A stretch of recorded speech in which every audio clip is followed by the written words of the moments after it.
미국 샌안토니오에 있는 트리니티 대학의 한 방송사 인터뷰 현장. 미국의 경제학자로 있는 한 남성이 뜬금없이 한국을 언급하며 화제를 불러 모으고 있습니다.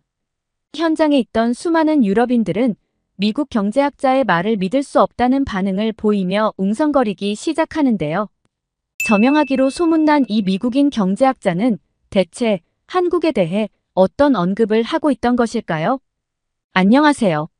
저는 개발자로 일을 하고 있는 미국 맨하튼에 사는 엘리자베스 로페즈라고 합니다. 저는 미국에서 프로그램 개발자로 일하고 있고 또 제가 하는 일을 무척이나 자랑스럽게 생각하고 있습니다. 그러나 제가 태어난 저의 조국인 미국에 대해서만큼은 자랑스럽게 생각하지 않고 있습니다. 왜냐하면 전 세계 중심에 있다는 미국이라는 나라는 겉으로 세계 다양성을 표방하고 있다고 하지만 그건 어디까지나 백인 우월 사상에 도취된 유럽인들에게나 통용되었기 때문이었고 갈색 눈의 검은 머리 동양인들에게는 절대 예외였거든요. 저희 부모님은 두 분 모두 미국인 국적을 가지고 계십니다. 하지만 저의 친할머니는 동남아시아계 분이셨어요. 미국인 친할아버지와 혼인하시고 미국에서 사셨던 거였죠. 친할머니의 유전자로 인해서 제 외모는 완벽한 미국인들과는 조금 다르게 동양인의 생김새를 가지고 태어나야 했습니다. 그런데 이 생김새로 인해서 어릴 때부터 저는 많은 차별을 받아야 했어요. 엄연히 미국에서 태어난 미국인 국적을 가진 사람이었음에도 불합리한 대우를 받으며 미국 땅 아래 살아남아야 했습니다. 생김새가 다르다고 해서 저를 은근히 깔보거나 하는 일은 다반사였고 거리에서도 제 어깨를 일부러 강하게 치고 간다거나 하는 차별들이 일상이었죠. 그리고 이런 일들은 저의 동료였던 다른 아시아계 사람들도 마찬가지였습니다. 그나마 저는 미국 국적을 가졌던 미국인이라 덜 심했다고 생각해요. 타국에서 왔던 아시아인들은 눈에 띄게 차별을 당해야 했습니다. 그런데 회사에서 저는 참 아이러니한 상황들을 몇 번 마주하게 되었던 적이 있었어요. 왜냐하면 너무나 이상하게도 아시아인들 중에 유독 한국에서 왔다는 사람들만은 유일하게 차별을 겪지 않는 듯 보였습니다. 물론 미국 사회 전체가 그랬던 것인지 알 수 없지만 적어도 제가 다니는 회사 안에서만큼은 한국인들은 차별 대상에서 제외되었죠. 그 한국인들은 언제나 회사에서 가장 핵심적인 일들을 수행하는 일에 항상 포함되어 있었고 회사의 승진 명단에도 매번 한국인들이 늘 1~2명 포함되어 들어가 있었어요. 아시아 사람이면 그렇게 차별하는 미국 사회에서 이게 말이나 되는 일인 건지 참 알 수 없는 일이었습니다. 다른 아시아 사람들은 핵심적인 일을 맡지도 못했고 승진은커녕 회사에서 차별당하며 손가락질 받는 사람들인데 대체 왜 한국인들은 여기에서 배제되고 늘 회사의 중요한 역할을 수행하는 사람들로 인정받고 있던 것일까요? 저는 이런 상황들이 너무나 궁금했습니다. 안 궁금할 수가 없죠. 저 역시 어릴 때부터 동양인의 생김새를 가졌다는 이유로 온갖 핍박을 받으며 성장해왔고 나이를 먹고 현재 시대에서는 전보다 덜하긴 하지만 색안경을 끼고 바라보는 백인들이 많았으니까요. 인터넷을 찾아보면서 한국에 대해 알아보려고 노력도 했었지만 거짓된 자료들과 섞여 있는 인터넷 환경에서는 왜 한국인들의 무엇이 다르기에 회사에서 이런 극진한 대우를 받고 있는지는 찾을 수 없었습니다. 그러던 어느 날이었어요. 회사 일로 미국 샌안토니오에 있는 트리니티 대학에 가야 했던 날이 있었습니다. 학생들의 데이터베이스를 보관하고 관리할 수 있는 프로그램을 개발하기 위해 현 대학과 저희 회사가 업무 파트너로 연결되어 있었거든요. 그곳에서 미국 경제학자가 인터뷰하는 모습을 우연치 않게 볼 수 있었는데 대수롭지 않게 그냥 지나던 저는 이 경제학자분의 입에서 한국이라는 단어가 나오자마자 가던 길을 멈추고 인터뷰를 지켜보게 되었죠. 이날 인터뷰를 했던 사람은 미국의 경제학자인 제로드 클락시라는 분이셨는데 기업 경영에 있어서 큰 영향을 주었던 인물이라고 하더군요. 많은 글로벌 기업들이 제로드 클락시의 조언을 구하고 경영에 임하기도 한다고 하더라고요. 진행자는 클락시에게 당신이 추구하고자 하는 기업 경영의 철학에 대해 많은 세계인들이 관심을 가지고 있는데 현 시대를 넘어 다음 이 사회를 이끌어갈 민족성을 가진 국가는 어떤 국가가 있겠냐는 질문에 정말 뜬금없는 답변을 해서 주변을 놀라게 했었습니다. 이 질문에 너무 당연하게도 현재 전 세계를 호령하고 있는 미국이라는 답변이 나올 것이라 많은 사람들이 예상했었지만 경제학자인 클락 씨의 입에서는 너무 생뚱맞게도 미국이 아닌 한국이 될 것이라는 말을 했기 때문이었어요. 이 답변에 주변에 있던 수많은 사람들이 웅성거리기 시작했고 진행자는 왜 그런 생각을 하게 된 것인지 또 한국이 어떤 민족성을 가지고 있는지 이야기해달라는 질문을 하게 되었죠. 이내 클락 씨는 상기된 표정을 하면서 말을 이어가기 시작했습니다. 한국이라는 나라와 그 나라를 이끌어온 한국인들에 대해서 아주 조금이라도 관심을 갖고 공부를 했던 사람들이라면 아마 그들의 대단함을 넘어 두려움을 갖게 될 정도라고 했는데요. 한국은 6.25 전쟁 이후에 당시 농업사회 중심으로 교육 수준은 엉망진창의 수준에 가까웠으며 이를 보던 세계인들도 과연 이 나라가 한국가로서의 부활을 제대로 할 수 있을지 의심이 들 만큼 피폐했던 국가였다고 말했죠. 그러나 반세기 만에 한국이라는 나라는 이 모든 것들을 극복하고 농업사회에서 완벽하게 산업 중심의 사회로 탈바꿈했으며 빠르게 성장했다고 했습니다. 역사상 지난 시대와 다르게 많은 전 세계 국가들 역시도 발전을 거듭해왔는데 우리 미국을 포함하여 영국, 독일, 프랑스와 같은 유럽 국가뿐만 아니라 중국과 일본과 같은 아시아 국가들도 발전에 발전을 거듭했다고 하더니 그러나 이런 세계 국가들이 이런 발전을 이뤄내기 위해 충분한 시간은 무려 1세기가 넘어가야 했다며 500년 이상의 시간이 필요했지만 한국은 단 40년 만에 이 모든 걸 해냈다며 역사적으로도 이런 나라는 없었다며 이야기했습니다. 그러면서 이걸 증명하고 있는 것이 바로 전 세계에서 탑에 꼽히는 한국의 기업들이라고 했는데요. 이 기업들의 역사를 살펴보면 지난 4, 50년 전에는 이 기업들은 존재하지도 않았던 기업들이라 말했습니다. 심지어 한국은 전쟁 이후 수십 년간 일본의 지배 아래 식민지화되었는데 당시 일본은 한국인들에 대한 기업 운영은 물론 교육마저도 허용하지 않고 제약당했기 때문에 한국에 대해 낙관적으로 볼 수 있는 여지가 단 하나도 없었지만 지금의 한국을 보면 전 세계 산업 부문에서도 수십 개에 이르는 품목에서 세계 인류 수준에 도달해 있고 실제로 어떤 분야에서는 세계 1위로 단연코 넘볼 수 없는 상위 레벨에 있다며 사회가 전반전으로 발전하는 시기에 한국은 유독 모든 국가를 통틀어 2배에 이르는 굉장히 믿기 힘든 속도로 성장하며 성과를 이뤄낸 것이 바로 지금 자신이 이야기하고자 하는 한국의 민족성으로부터 나온 거라며 한국을 극찬했습니다. 그러면서 한국의 민족성에 대해서 더 깊게 이야기하기 시작했는데요. 한국의 특징은 극단적일 만큼 한 몸으로 움직인다는 것에 중점을 두었어요. 역사적으로 뼈 아픈 시기를 겪었던 한국인들은 그들의 피에 끈끈한 민족애가 흐르고 있고 국가의 어려움이 닥쳐오면 한국인들은 빠지지 않고 국가를 일으켜 세우기 위해 한 몸이 되어 움직인다고 설명했습니다. 그러면서 IMF 사태에 대해서 이야기하기도 했죠. IMF를 겪는 국가들은 거의 도사하기에 이르고 나라가 급격하게 추락해버리고 말지만 한국은 한국인들이 모두 한마음이 되어 금 모으기 운동을 시작해 결국 가장 빠른 시기 IMF의 위기를 극복해낸 나라이기도 하다면서 이런 게 가능할 수 있는 나라는 장담컨대 유일하게 한국만이 가능할 거라고 이야기했죠. 한국이라는 공동체는 개인마다 다양한 개성과 주체성을 가지고 있는 여타 국가와 다르지 않지만 문제가 발생하거나 의기투합해야 하는 일이 발생하면 정말 특이하게도 강한 애착심과 뭉치려는 한국의 공동체 DNA가 흘러나오면서 하나가 된다고 설명했습니다.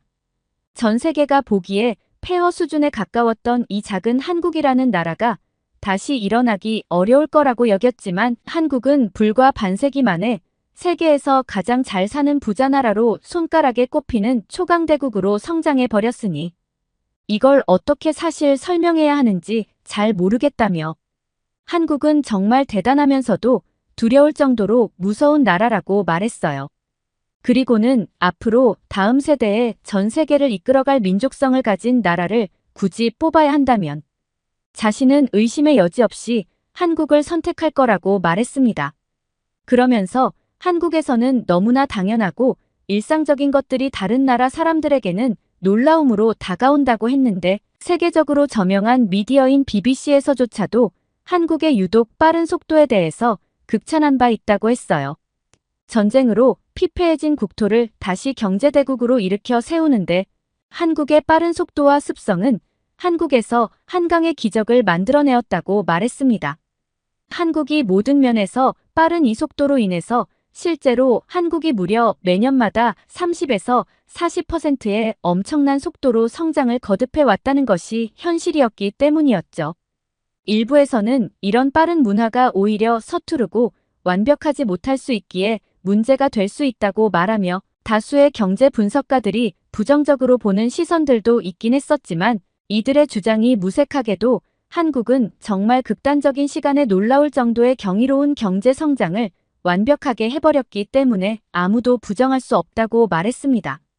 한국의 가전기기와 유조선, 반도체 산업 부문에서 전 세계를 주름잡는 우수한 기술력을 보유한 국가로 완전하게 자리 잡았고 특히나 한국의 이 분야는 세계 최고 수준으로 우리 미국보다도 무려 4배 빠르고 아시아 강대국이라고 말하던 일본보다도 3배 이상 빠른 수준에 있다고 말했습니다. 한때 전 세계를 휘어잡았던 일본의 전자산업 기업들은 빠르게 변화하는 세계 트렌드에서 뒤처지기 시작했고 한국은 전자산업 부문에서 일본을 압도하며 선두자리를 꿰차고 있는데 이게 어느 정도 수준이냐면 세계 전자산업 5대 생산국 순위에서 한국은 단연 정상에 위치해 있다고 말했습니다. 예전에 세계를 주름잡던 일본은 현재 순위에서 한참 밀리며 낙후되기 시작했는데 이걸 숫자로 비교했을 때 일본에서 대표되는 8개 전자산업 기업들의 영업이익을 모두 합치더라도 한국의 삼성전자 1개 기업의 영업이익의 20배가 차이가 날 정도라고 했죠. 정말 놀라운 일이었습니다. 일본도 엄청난 경제대국이라고 말하는데 대표되는 8개 기업의 영업이익을 모두 합쳐도 한국의 하나의 기업 영업이익의 20분의 1밖에 안 된다니. 정말 한국은 어떤 나라인 건지 대단하다 못해 이 모든 게 그냥 믿겨지지가 않을 정도였죠. 클락 씨의 인터뷰 내용들을 보고 나니까 실제로 회사에서 한국인들의 모습이 생각나더라고요. 우리 회사에서 다른 아시아 국가 사람들은 그렇게 차별하면서 유독 한국인들에게만큼은 그러지 못하는지 저는 단번에 이해할 수 있었습니다.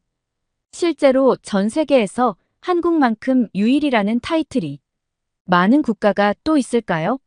한국은 식민지 경험을 했던 국가 중에 유일하게 선진국으로 발돋움한 국가이며 타국으로부터 지원을 받아야 했던 국가에서 지원을 해주는 강대국가로 발전한 유일한 나라였습니다. 이러한 한국만의 특별함 때문이었을까요? 회사에서 유독 한국인들에게 어쩌지 못했던 이유 말이죠. 실제로 한국인들은 조금 다른 면모를 보일 때가 많았습니다. 제가 트리니티 대학에서 클락 씨의 인터뷰 내용을 듣고 공감했던 것이 바로 민족성이었는데요. 회사에 있던 한국인들에게서 제가 가끔 눈에 띄게 와, 이건 정말 다르구나라는 생각을 가졌던 몇 가지 사건들이 있었습니다. 예를 들면 이런 거였죠.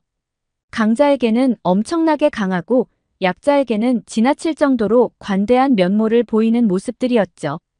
다른 아시아 국가에서 왔던 직원들은 미국이나 프랑스, 영국과 같은 강대국, 국적을 가진 사람들을 만나면 일단 자신보다 위에 있는 사람들처럼 여겼고 아부 떨기에 바빴지만 한국인분들은 달랐거든요. 그들과 마주해도 기죽지 않고 오히려 그들에게서 이익을 가져오곤 했습니다. 전 세계에서 이런 모습을 보이는 국가는 단 하나도 없는 것을 고려했을 때 한국의 이러한 특징은 정말 특별하다고 느낄 수 있었어요. 실제로 회사에서 한국인들에게 이런 부분들을 많이 보고 느낄 수 있었습니다. 정말 특별한 발견이었죠. 한국인들은 동남아 국가 사람들이나 인도 등 아시아계 사람들을 대할 때와 미국이나 서유럽 국가의 강대국 출신의 사람들을 대할 때의 태도가 완전히 달랐거든요. 가끔 문화의 차이 때문에 아시아 출신 동료들이 한국인들에게 다소 무례한 행동을 할 때가 있었습니다. 그러나 한국인들은 그런 행동들을 만났을 때 정말 아무렇지 않게 그저 호쾌하게 웃어넘기며 늘 겸손한 태도를 유지했거든요. 하지만 강대국 출신의 동료들이 그러한 행동을 하면 한국인들은 절대로 그냥 두고 넘어가지 않았습니다. 한국인들은 그런 순간이 올 때마다 늘 자신감 있는 태도로 요목조목 명분을 내세우며 끝까지 항의했었고, 이런 한국인들을 잘못 건드렸다가 오히려 회사에서 징계를 받게 되는 유럽인들도 있을 정도였어요. 그렇다 보니 결국 회사의 주최국인 미국인들조차도 회사의 모든 우선순위와 분위기를 주도하고 있었지만 한국인들만큼은 절대 쉽게 건들지 못했습니다. 한국인들은 언어 습관도 정말 특별하고 신기하게 느껴졌었는데요. 사실 저는 한국 드라마의 영향을 받아서 한국어를 어느 정도 이해할 수 있는 수준에 있었습니다. 쓸 줄 몰랐지만 들을 수는 있었죠. 회사의 로비에서 가끔 커피를 마시다 한국인들끼리 뭉쳐 대화하는 말들을 엿들었던 적이 있는데 정말 흥미로웠어요. 요즘 세상이 많이 변했다고 하는데 미국은 아직도 인종차별이 많은 것 같아. 근데 아까 우연히 어떤 일본인이 베트남 출신 꼼씨에게 뭐라고 하는 것 같던데. 대체 왜 그런 거래 몰라. 그 일본인 여성 미국한테 엄청 아부떨고 동남아시아 분들에겐 엄청 시비 걸고 다니더라고. 혹시 어떤 대목에서 제가 한국인 분들의 대화에서 흥미로움을 찾았는지 느끼셨나요? 한국어를 못하는 분들을 위해서 약간 부연 설명을 드리자면 한국인들은 상대적으로 약소국 출신의 사람들에게는 존칭을 사용하고 이들에게 차별을 하는 국가의 사람들은 그냥 막 불렀습니다. 보통 대부분 국가의 사람들은 한국인들과 반대되는 언어 습관을 가졌는데 한국인들의 이런 언어 습관은 정말 특별했죠.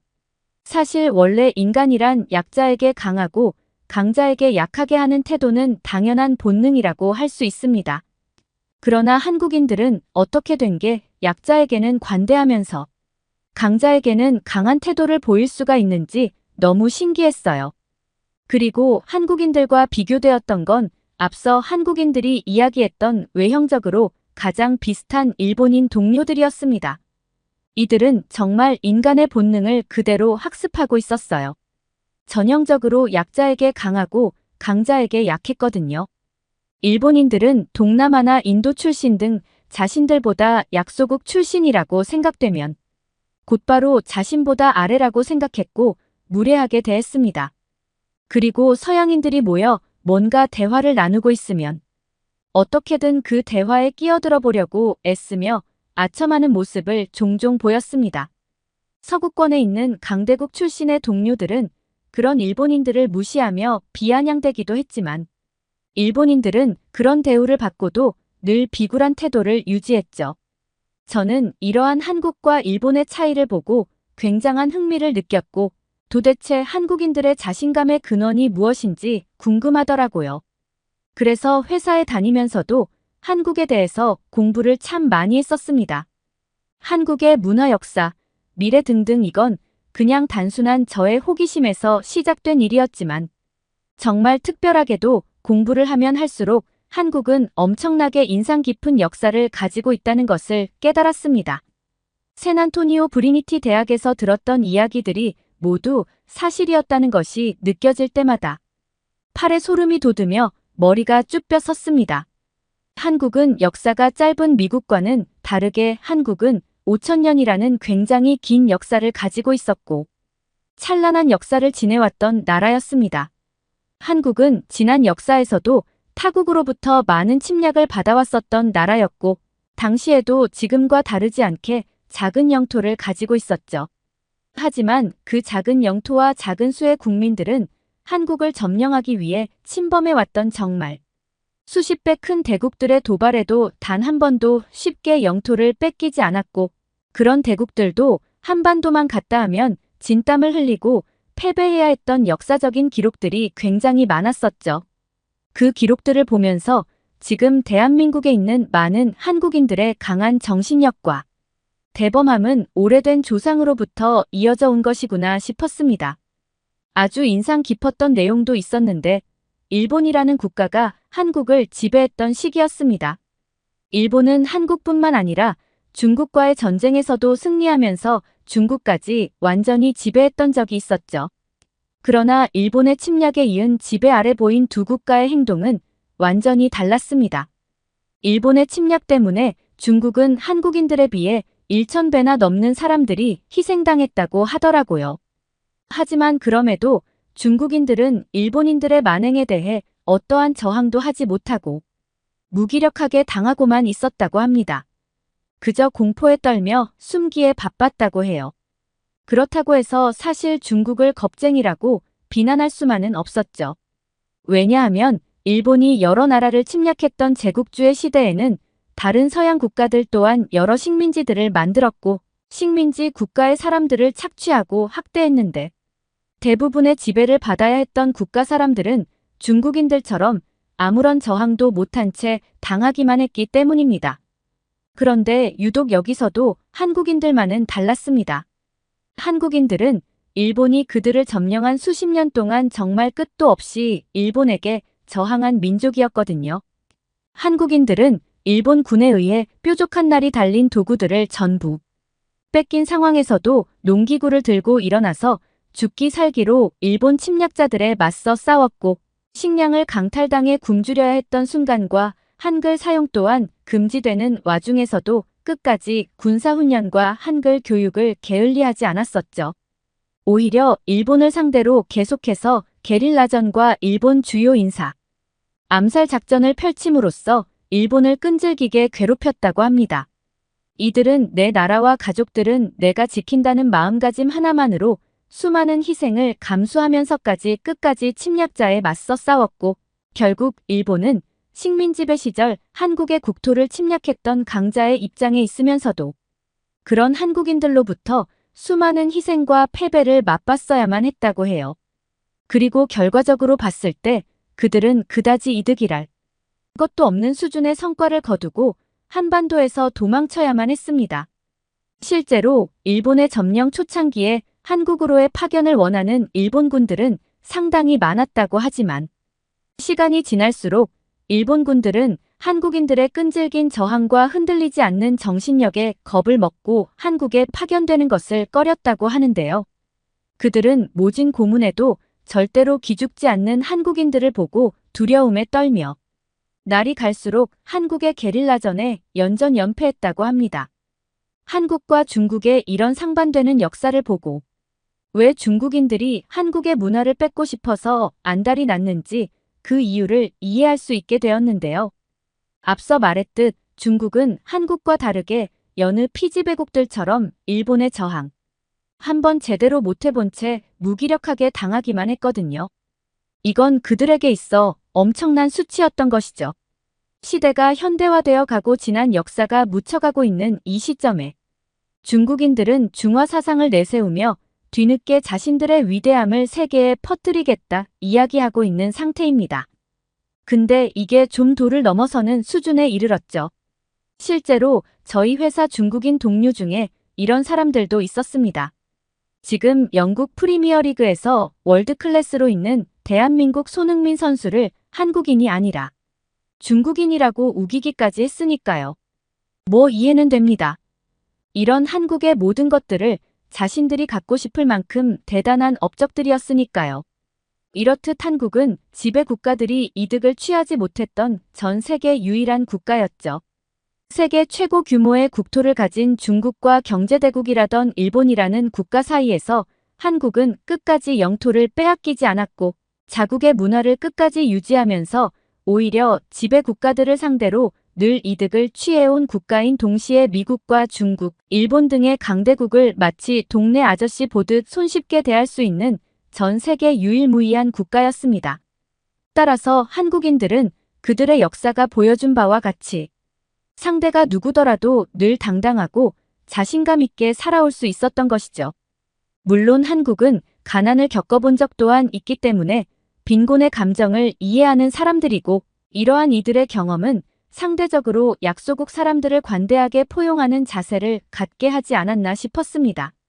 한국을 제대로 알고 나니까 왜 회사에서 한국인들에게 유독 어떠한 차별 행위도 하지 못하는지 이해할 수 있었고, 저는 회사 휴가 시즌에 그런 한국이라는 나라를 경험해 보고자 한국행 비행기에 몸을 실었습니다. 한국으로 떠나는 비행기 안에서도 심장이 떨리더군요. 유구한 역사를 가진 한국이 정말 대단한 국가라는 것을 알 수 있었지만 실제로 이렇게 그런 한국이라는 나라에 두 발을 딛는 건 처음이었으니까요. 그렇게 도착한 한국은 정말 믿기 힘든 정도의 엄청난 기술력을 가진 나라였습니다. 제가 태어난 미국보다도 어쩌면 비슷한 수준이거나 어떤 부분에서는 오히려 한국이 더 훌륭해 보이기도 했으니까요. 공항에서부터 제가 숙소에 가기까지 모든 순간마다 사람을 대하는 건 체계화된 사회적 시스템이었습니다. 단순한 기술 발전이 아닌 사람이 편리해질 수 있도록 하는 그런 시스템들이었어요. 이를테면 낯선 사람이 한국의 어딘가에 있을 때 자신이 가고자 하는 방향과 어떻게 가야 하는지에 대한 안내와 같은 시스템들 말입니다. 실제로 우리 미국만 하더라도 낯선 사람이 처음 와본 곳에 발을 딛게 되면 지도와 휴대폰 없이 그 어디도 찾아가기 힘들 겁니다. 하지만 한국은 아주 섬세한 안내 시스템들이 작동하고 있어서 처음 한국을 찾는 사람들도 쉽게 이용할 수 있도록 하고 있었죠. 제가 한국을 직접 경험하면서 느낀 것 중에 가장 기억에 남아있는 것은 바로 조화로움이었어요. 이건 제가 세계 많은 국가들을 모두 다 알고 있는 것은 아니었지만 적어도 제가 아는 수준에서 한국은 유일했던 모습이었는데 바로 이런 모습이었습니다. 한국의 도심은 타 유럽 국가와는 전혀 다른 모습을 하고 있었어요. 유럽의 도시는 푸르른 녹색 풍경을 마주하기가 어렵습니다. 간간히 길가에 심어놓은 잡초들과 나무 몇 그루가 종종 보이는 것이 다였지만 한국의 도시는 높은 산과 녹색의 자연들이 함께 공존하고 있었죠.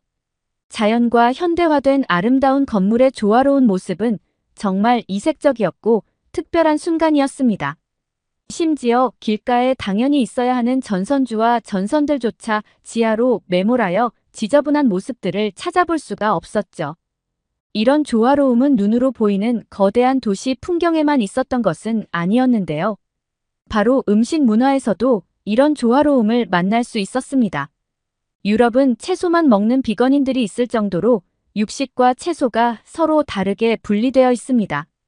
하지만 한국의 음식은 육류와 채소를 동시에 섭취할 수 있는 독특한 음식 문화가 있었던 것이죠. 육류를 먹으면서도 항상 채소를 곁들여 함께 섭취하다 보니 누가 보더라도 건강할 수밖에 없다고 생각이 들었죠. 물론 맛은 말할 것도 없이 훌륭하고 말이죠. 왜 해외 많은 사람들이 한국의 음식이 최고라고 말하곤 했었는지 한국에 도착하고 단 한 끼 식사로 이해해버릴 수 있을 정도였습니다. 사실 이 밖에도 한국은 유럽에서는 찾아볼 수 없는 정말 진귀한 모습들이 많이 있었어요. 그걸 모두 말하기에는 아마 3박 4일이 걸려서야 모두 말할 수 있을 것입니다.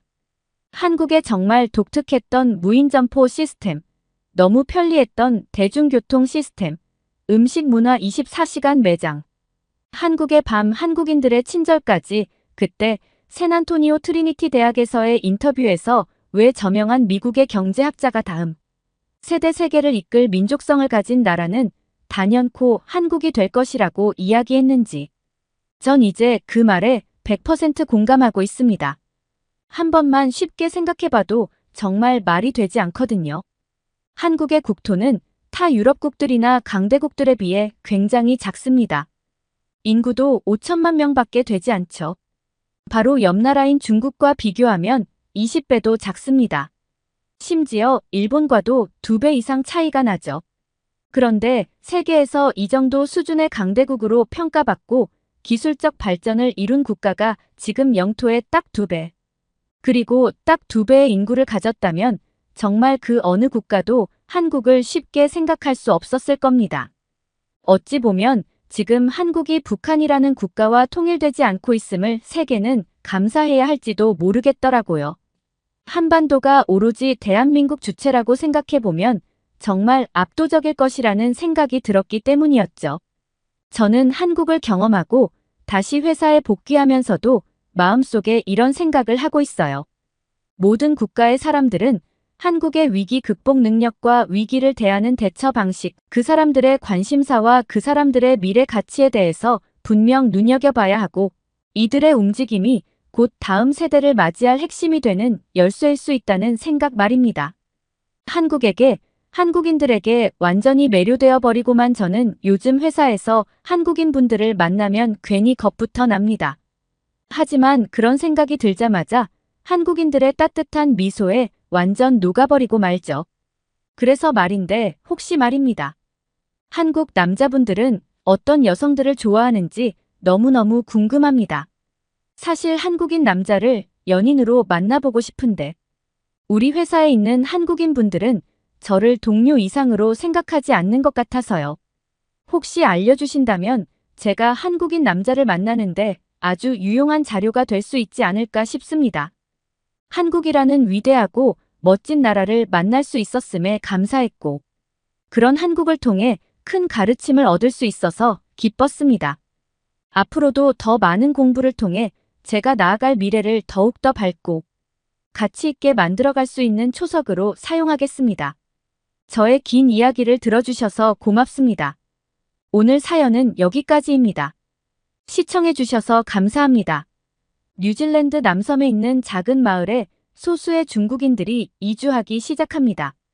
마을에 들어온 중국인들은 뉴질랜드에서 가장 중요하게 여기는 공존이라는 가치를 훼손하며 모든 걸 중국식으로 바꿔가기 시작하는데요. 그 중심에는 중국에서 악명 높기로 소문난 흑사회 조직이 있었습니다. 하지만 중국의 흑사회는 전혀 몰랐다고 합니다. 이 마을에는 한국에서 이주해온 해병대 출신들이 지키고 있던 곳이라는 걸 말이죠. 과연 뉴질랜드 남섬의 이 작은 마을에서는 앞으로 대체 어떤 사건 사고들이 펼쳐졌을까요? 안녕하세요. 제 이름은 크리스 파커. 뉴질랜드의 남섬에 살고 있는 남자입니다. 뉴질랜드는 원래 마오리족이라는 원주민이 살던 나라였는데 저희 백인들이 이주해 정착한 곳이에요. 그렇기 때문에 뉴질랜드인들은 다른 민족과 문화를 존중하는 것을 당연하게 여기죠. 제가 살던 작은 마을 역시 서로를 존중하고 위해할 줄 아는 공동체였어요. 그런데 어느 날부터인가 우리 마을에 중국인들이 마구 몰려들기 시작하더니 저희 마을은 지옥으로 변해버렸답니다. 처음 소수의 중국인들이 이주해 왔을 때는 별다른 문제가 없었어요. 그들은 뉴질랜드가 영어권 국가이면서도 유럽이나 미국에 비해 물가가 저렴하고 또 비교적 영주권을 따기 쉽기 때문에 이곳에 왔다고 대수롭지 않은 듯 말했죠. 그런데 시간이 지나며 중국인들은 점점 그 수를 불려갔어요. 그리고 중국인들이 머릿수를 늘려갈수록 그들의 본색이 드러나기 시작했죠. 중국인들은 공존이라는 우리 마을의 가치를 훼손하고 중국식으로 모든 것을 바꾸기 시작했어요. 먼저 그들은 간판을 한자로 바꿔서 달더군요. 뉴질랜드는 엄연히 영어를 쓰는 국가이고 뉴질랜드인 대다수는 한자를 전혀 모르는데 말이죠. 그런데도 한자 간판을 버젓이 내건다는 것은 우리 뉴질랜드인들을 배척하겠다는 뜻 아닌가요? 저는 이런 중국인들의 행태에 정말 어이가 없었어요. 뉴질랜드는 이 땅의 원주민인 마오리족을 존중하는 뜻으로 거리에 있는 대부분의 간판에 영어와 마오리족 언어를 함께 써둘 정도로 공존을 중요하게 여기는 나라인데 이방인에 불과한 중국인들이 우리나라를 망치는 것 같아 참을 수 없이 화가 났죠. 그런데 정말 저를 분노하게 만들었던 것은 동물과 식물을 대하는 중국인들의 태도였어요. 뉴질랜드 사람들은 동물과 식물을 정말 아끼고 사랑해요. 키위가 주요 수출품인 것은 물론 혹여 자연을 해치기라도 할까 공장도 잘 짓지 않고 뉴질랜드인 스스로를 가리켜 키위라고 부를 정도죠. 우리가 자연을 아끼는 만큼 뉴질랜드는 다른 어떤 나라들보다 깨끗한 환경을 자랑하는 국가라고 자부해요. 그런데 중국인들은 깨끗한 환경을 보존해야겠다는 생각 자체가 없는 사람들이더군요. 그들은 마라탕이라는 음식을 먹으며 출처를 알 수 없는 이상한 식재료를 사용했고 음식물 쓰레기와 일반 쓰레기를 마구잡이로 섞어서 버려댔어요. 결국 얼마 지나지 않아 아름답고 깨끗했던 우리 마을은 비위생적인 쓰레기 천지가 되어버렸죠. 그러자 우리 마을은 인근에서 차이나 시티로 불리며 집값과 땅값이 뚝뚝 떨어지기 시작했어요.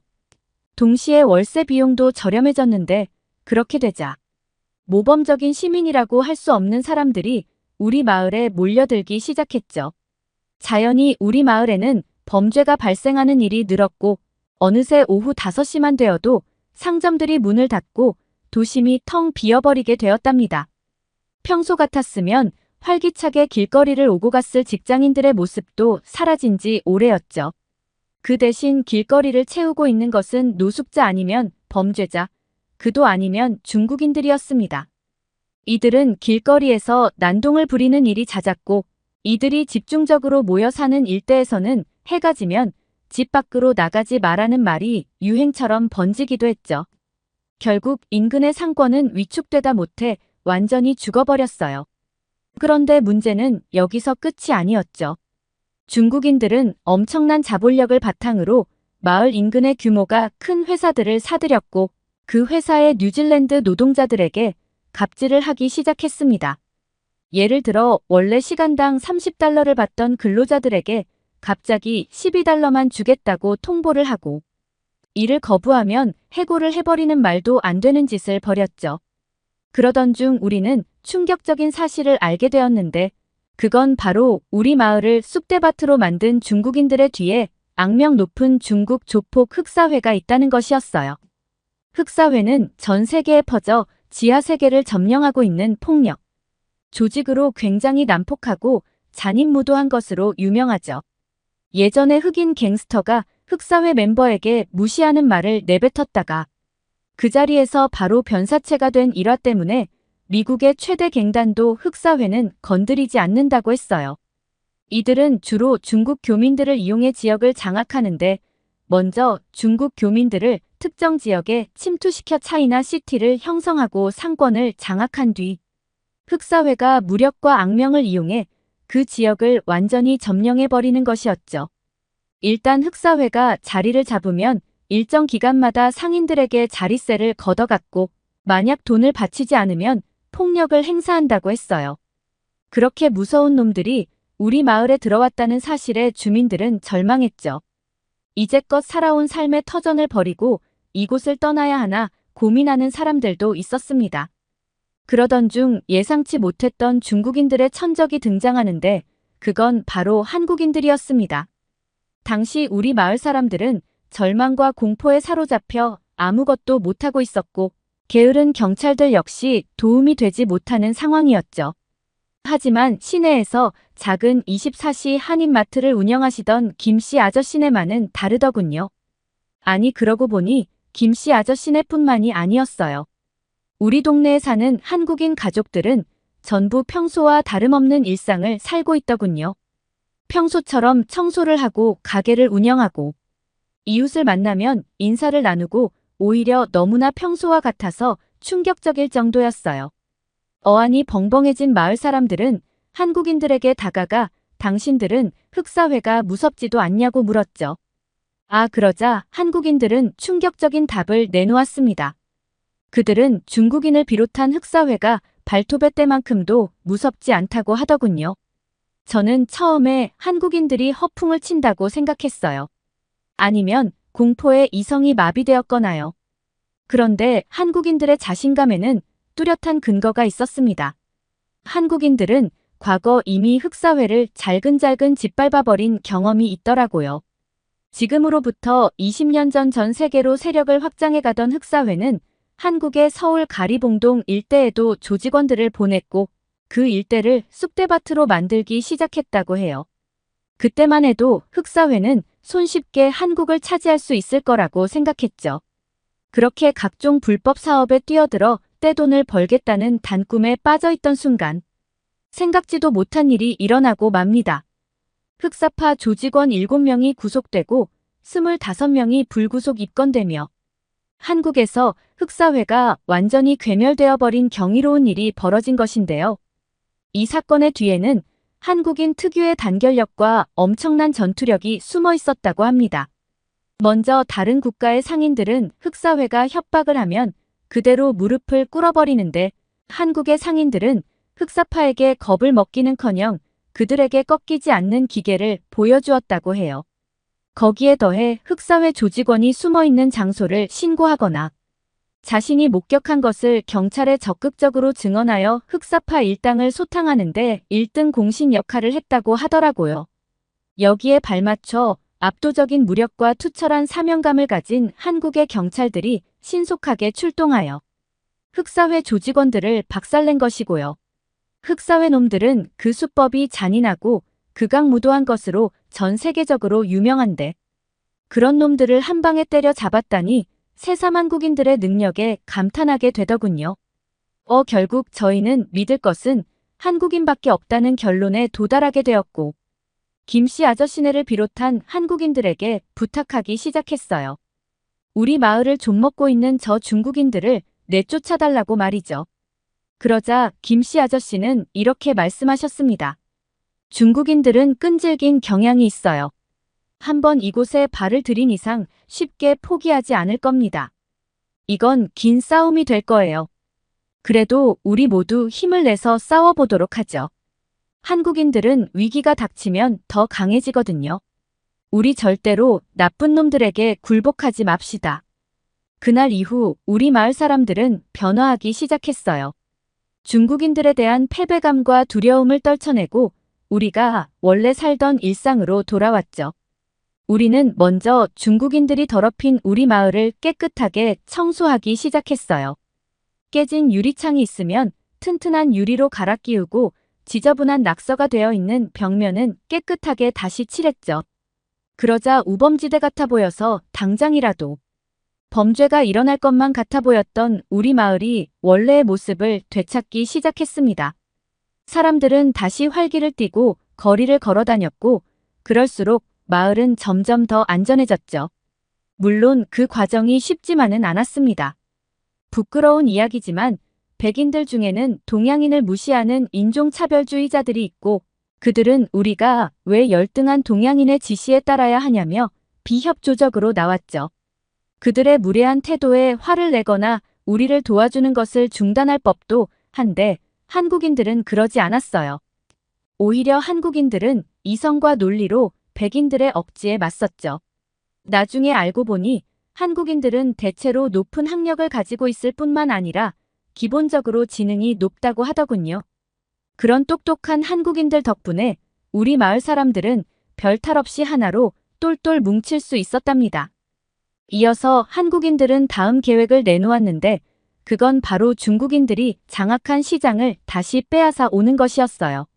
물론 합법적인 방법으로 말이죠. 한국인들이 내놓은 방안은 중국인들이 절대 따라할 수도 없고 강제로 빼앗아 갈 수도 없는 독창적인 것이었어요. 그게 뭔지 아세요? 바로 한국의 문화를 이용해 시장을 형성하는 것이었어요. 이것은 요즘 전 세계에 한국의 드라마와 음악, 음식, 패션 등 모든 것이 주목받고 유행하기 때문에 가능한 계획이었죠. 먼저 우리는 한국 스타일의 주점을 연다는 광고를 SNS에 대대적으로 했어요. 그리고 가게들에는 요즘 유행하는 K-팝을 크게 틀고 한국에서 인기 있는 메뉴인 해물, 파전, 떡볶이, 양념치킨들을 준비했죠. 잠시 후 우리가 올린 광고를 본 젊은 사람들이 하나둘씩 가게를 찾기 시작했고 우선 한국인들이 한국 스타일로 손님들에게 서비스를 제공하기 시작했어요. 우리는 그 모습을 잘 보고 배우기로 했죠. 그런데 한국인들이 손님을 대하는 방식은 뉴질랜드인들과 정말 다르더군요. 먼저 한국인이 운영하는 가게의 편리한 점은 테이블에 벨이 설치되어 있다는 것이었어요. 손님들이 직원을 부르고 싶을 때 그 벨을 누르면 띵동 소리가 나고 곧이어 재빠르게 직원이 달려와 주문을 받았는데 그건 정말 획기적으로 보였답니다. 사실 뉴질랜드 식당에서 직원을 부를 때는 난감한 경우가 많거든요. 아무리 불러도 직원이 못 듣는 경우도 있고 직원이 어디에 있는지 당초에 보이지 않는 경우도 있어서 말이죠. 그런데 한국의 테이블에는 벨이 있으니까 손님이 큰 목소리를 낼 필요도 없고 직원을 찾아 두리번거릴 필요도 없어서 매우 편리해 보였어요. 나중에 알아보니 한국인들은 편리함과 효율성을 굉장히 중요하게 여긴다던데 그래서 이런 센스 있는 발명품이 만들어진 것 같았죠. 또 한국은 손님이 주문한 메인 메뉴 외에도 팝콘이나 젤리 같은 사이드 메뉴를 주고 그것들을 별도의 추가 금액 없이 계속해서 리필해주더군요. 의아해진 저는 손님들이 사이드 메뉴만 계속 리필해 먹으면 가게 입장에서는 손해일 텐데 한국의 가게는 왜 이런 정책을 가지고 있는 거냐고 물었어요. 그러자 돌아오는 답은 전혀 생각지도 못한 것이었습니다. 한국인들은 성격 자체가 정이 많아서 원래 남을 챙겨주는 것을 좋아한다고 하더군요. 그래서 돈도 돈이지만 손님을 맞이했으면 그들에게 최상의 서비스를 주고자 노력한다고 했죠. 그러니까 저런 행동은 손님을 생각하는 진심 어린 마음에서 나왔다는 것인데 그 순간 저는 이런 생각을 했답니다. 한국인들의 이런 상냥한 마음은 중국인들이 절대 베껴서 따라할 수 없는 것이겠구나. 이어서 활용 정점이 등장했는데 그건 바로 한국 음식이었죠. 냄새부터 고소하고 군침이 돌게 만드는 한국 음식은 비주얼도 환상적이었고 그 맛 또한 일품이었기 때문에 손님들은 저절로 엄지를 척 올렸답니다. 뉴질랜드 사람들에게 제일 인기가 많았던 음식은 해물떡볶이와 양념치킨이었는데 손님들은 대체 왜 매운데 자꾸 먹게 되는 거냐며 매워서 연신물을 마시면서도 손에서 포크를 내려놓지 못했답니다. 마지막으로 가게를 나설 때 이 모든 환상적인 서비스가 팁 없이 제공된다는 것을 알고는 손님들은 모두 한국 문화의 매력에 풍덩 빠져버렸죠. 우리 마을의 한국 가게는 입소문을 타기 시작하더니 전국에서 사람들이 몰려들기 시작했고 2호점에 이어 3호점까지 내야 할 지경에 이르렀어요. 그랬는데도 손님들이 계속 몰려들어 줄을 서고 기다리는 탓에 감당이 되지 않을 정도였답니다. 중국인들에 의해 일자리를 잃었던 우리 마을 사람들은 오히려 전화위복이 되어 떼돈을 벌게 되었죠. 전혀 예상하지도 못했던 이 상황에 우리는 웃음꽃이 마를 날이 없었어요. 한국인들이 만들어준 이 기적에 정신을 차릴 수 없을 지경이었죠. 우리는 여기에서 안주하지 않고 위대한 한국 문화의 힘에 더 기대어 보기로 했어요. 김씨 아저씨에게 또 다른 아이디어가 없냐고 물었더니 잠시 고민하던 아저씨는 이렇게 말하더군요. 한국의 술인 소주와 막걸리를 팔아 이만큼 성공했으니 이번에는 한국의 전통차를 팔아볼까요? 그렇게 한국의 전통 찻집이라는 다음 계획이 실행되었고 우리는 그곳에서 식혜와 약과를 팔기 시작했어요. 우리 마을은 이미 한국 문화로 유명세를 탔기 때문에 관광객들은 자연스럽게 전통 찻집에도 호기심을 가졌고 이내 달큰한 식혜와 오묘한 약과의 맛에 빠져들었죠. 얼마 지나지 않아 한국 전통 찻집 역시 대박을 쳤고 우리 마을은 연일성시를 이루게 되었답니다. 얼마 전까지만 해도 악취가 진동하던 우범지대라고는 상상도 하지 못할 정도였어요. 마을 사람들은 한국인들에게 감사하며 기쁨의 눈물을 흘렸죠. 그런데 중국인들은 우리 마을의 이런 변화를 달가워하지 않았습니다. 그들은 막강한 자본력과 상대적으로 더 많은 인원수를 바탕으로 뉴질랜드를 장악하려 했는데 그 계획에 차질이 빚어지고 있었으니까요. 세계에서 제일 막강하다는 미국에 침투하는 것조차 성공한 흑사회인데 고작 뉴질랜드라는 작은 나라 하나 어쩌지 못하고 있다는 게 그들로서는 납득이 되지 않는 상황이었죠. 아마 흑사회는 아주 쉽게 뉴질랜드를 손에 넣을 수 있을 거라고 생각했을 겁니다. 늘 그래왔듯 중국 교민들을 꾸역꾸역 밀어넣고 그들을 이용해 세력을 확장해 나갈 계획이었겠죠. 뉴질랜드의 경찰들이야 무력한 솜방망이들로 유명하니 우리를 더 얕잡아 보았을 겁니다. 어쩌면 어떤 부패한 경찰에게 뒷돈을 찔러주고 대충 합의를 볼 생각이었을지도 모르죠. 그런데 우리 마을에는 호랑이 같은 한국인들이 떡하니 버티고 있었고, 계획이 틀어져 약이 바짝 오른 흑사회는 이제 본격적으로 무력을 행사하기 시작했습니다. 흑사회는 자신들의 야욕을 숨길 생각조차도 없는 듯 여기저기서 행패를 부리며 자릿세를 내놓으라 협박을 해댔어요. 저들의 행패에 지쳐 우리 모두 이제는 진짜 마을을 떠나야 하나 생각하던 순간 김씨 아저씨는 뜻밖의 말을 꺼냈습니다. 그건 바로 자경단을 만들자는 것이었어요. 여러분, 우리가 왜 저 파렴치한 인간들 때문에 살던 곳을 버리고 다른 곳으로 도망치듯 떠나야 합니까? 우리가 뭘 잘못했다고요? 우리 다 같이 힘을 모아 저들의 폭력에 맞서 싸웁시다. 김씨 아저씨를 비롯한 한국인들은 결연한 의지를 불태웠고 흑사회의 무시무시한 협박에도 굴하지 않는 그들을 보며 마을 사람들은 한국인들의 뜻에 따르기로 했습니다. 일반인이 폭력배에게 맞선다는 것이 어쩌면 바보 같은 선택일지도 모르지만 용감한 한국인들을 보자 우리도 할 수 있다는 용기가 생겼거든요. 그렇게 우리는 자경단을 결성했고 얼마 뒤 눈으로 보고도 믿지 못할 충격적인 경험을 하게 되었답니다. 먼저 우리는 김씨 아저씨를 자경단의 단장으로 추대했고 단장의 지휘 아래 움직이기 시작했어요. 단장은 자경단을 몇 개의 조로 나누었고 각각의 조들은 돌아가며 마을의 경계 근무를 섰어요. 우리의 물샐 틈 없는 감시 때문에 흑사회는 전처럼 마음대로 활개를 치고 다니지 못했고 가끔 막무가내로 쳐들어오는 흑사회가 있으면 한국인 자경단 대원들이 나서서 곧바로 처리해 주었어요. 사실 처음에 흑사회와 한국인의 싸움이 붙었을 때 저는 한국인이 질 거라고 생각했거든요. 싸움이 본업인 사람과 일반인이 붙으면 일반인이 지는 게 당연한 일이잖아요. 그런데 결과는 제 예상과 정반대였죠. 한국인의 펀치에 맞은 흑사회는 쌍코피를 흘리며 그대로 기절해버렸고 그 모습을 본 다른 흑사회 놈들은 꽁지가 빠지게 도망을 쳐버렸답니다. 저는 대체 이게 어떻게 된 일인지 깜짝 놀라 말문이 다 막혔는데 잠시 후 한국인들이 숨겨두었던 힘의 비밀을 알게 되었답니다. 알고 보니 평범한 마트 사장인 줄 알았던 김씨 아저씨는 특수작전을 수행하는 해병대 대원이었던 것이었어요. 뿐만 아니라 다른 한국인 아저씨들 역시 모두 군대를 다녀온 경험이 있고 어렸을 때부터 태권도라는 무술을 배웠다고 하더군요. 군대에서 실제 전투 기술을 배운 한국인들과 그냥 동네에서 패싸움이나 찔끔찔끔했던 중국 조직원들이 1대1로 붙었을 때 상대가 되지 않는 것은 물론 먼지 나게 두드려 맞는 것은 당연한 일이었던 것이었어요. 게다가 한국인들은 지켜야 할 대상이 있으면 더욱더 강해진다고 하더군요.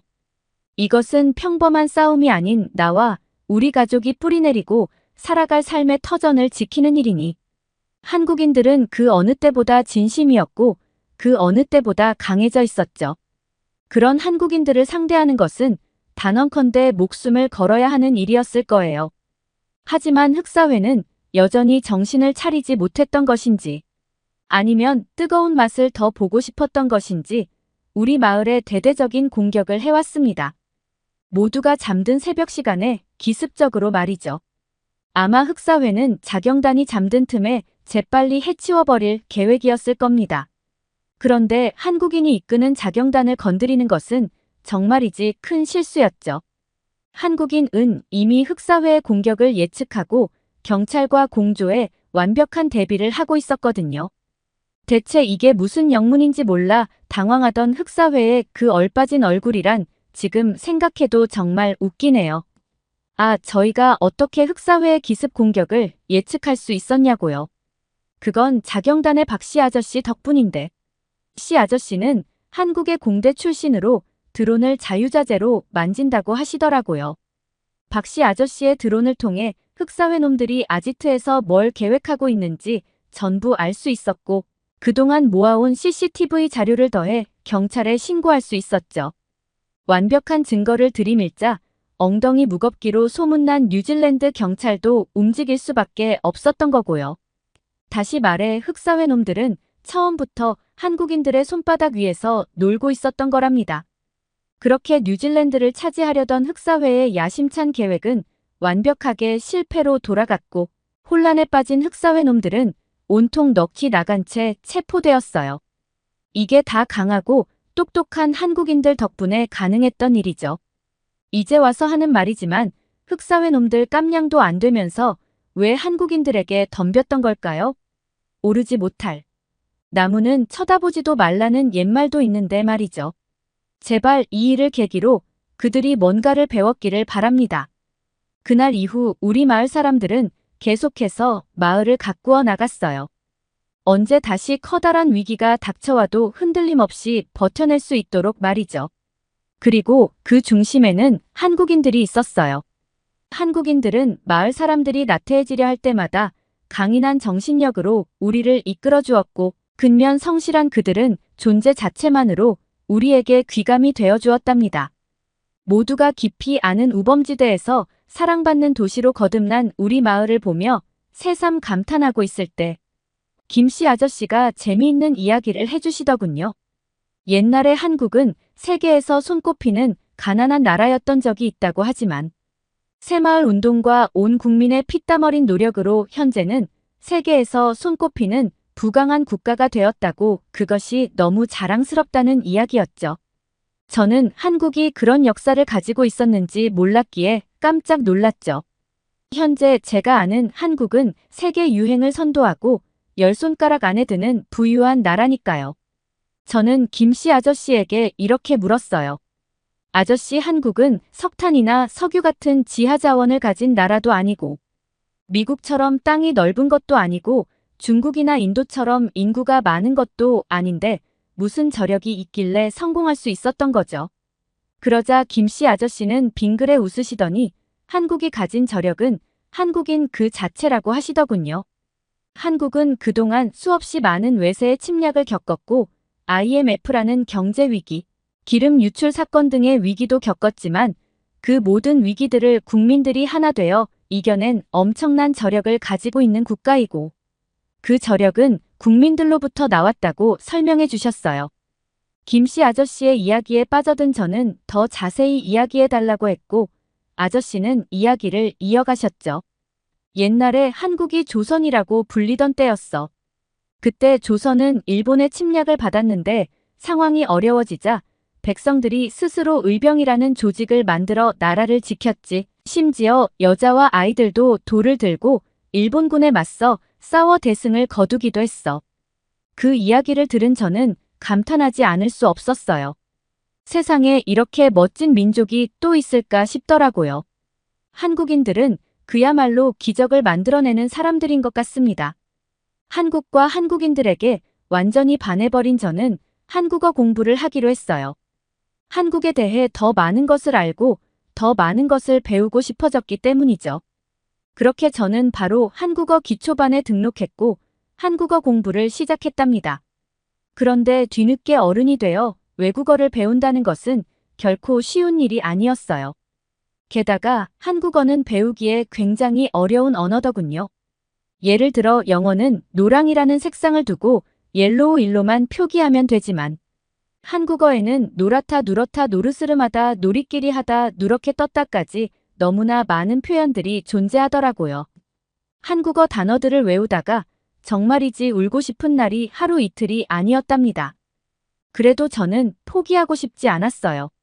한국은 제게 끈기와 열정을 가르쳐 주었고 저는 배운 그대로 실천하기로 했죠. 그렇게 저는 한국어 공부를 이어나갔고 얼마 후 한국행 비행기에 올랐답니다. 한국어 공부를 하다 보니 한국에 대한 열망이 점점 커져갔고 결국 짧게라도 한국을 직접 경험해 보기로 한 거죠. 한국으로 향하는 비행기 안에서 어찌나 설레던지요. 가슴이 너무 뛰어서 터질 지경이었답니다.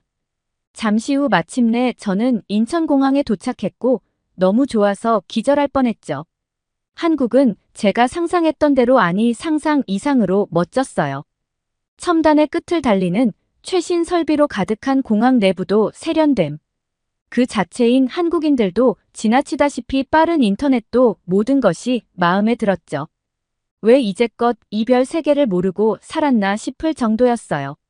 저는 한국에 일주일 머무를 계획이었는데 할 수만 있다면 일주일이 아니라 100년이라도 한국에 있고 싶었습니다. 요즘 저는 다시 뉴질랜드에 돌아와서 중국인들로부터 지켜낸 소중한 우리 마을을 잘 가꿔가고 있어요. 물론 흑사회와 있었던 일은 다시는 겪고 싶지 않은 끔찍한 악몽이지만 그 일로 인해 한국인 아저씨들과 친해지고 한국이라는 멋진 나라에 대해 자세히 알게 된 것은 좋은 일인 것 같습니다. 한국과 한국인을 알게 된 뒤에 저는 마치 새로 태어난 것만 같은 기분이거든요. 성실한 한국인들을 보며 저 역시 더 열심히 살아야겠다고 생각하게 되었고, 똑똑한 한국인들을 보며 저 역시 한국어라는 외국어 공부에 도전하게 되었고, 선진국 한국에 다녀온 뒤 저는 요즘 우리 뉴질랜드도 한국처럼 발전되면 좋겠다는 꿈을 꿉니다. 물론 저는 소시민일 뿐이니 나라 전체를 바꿀 수는 없겠지만 우리 마을만이라도 한국을 본따서 조금씩 발전시켜 보려고 해요. 한국인들이 무에서 유를 만들어내는 기적을 보여준 것처럼 저 역시 끈기 있게 노력하면 잘할 수 있을 거라고 굳게 믿고 있습니다. 저희 마을 도와준 한국인 분들에게 진심을 다해 감사함을 표합니다. 오늘 사연은 여기까지입니다. 시청해 주셔서 감사합니다.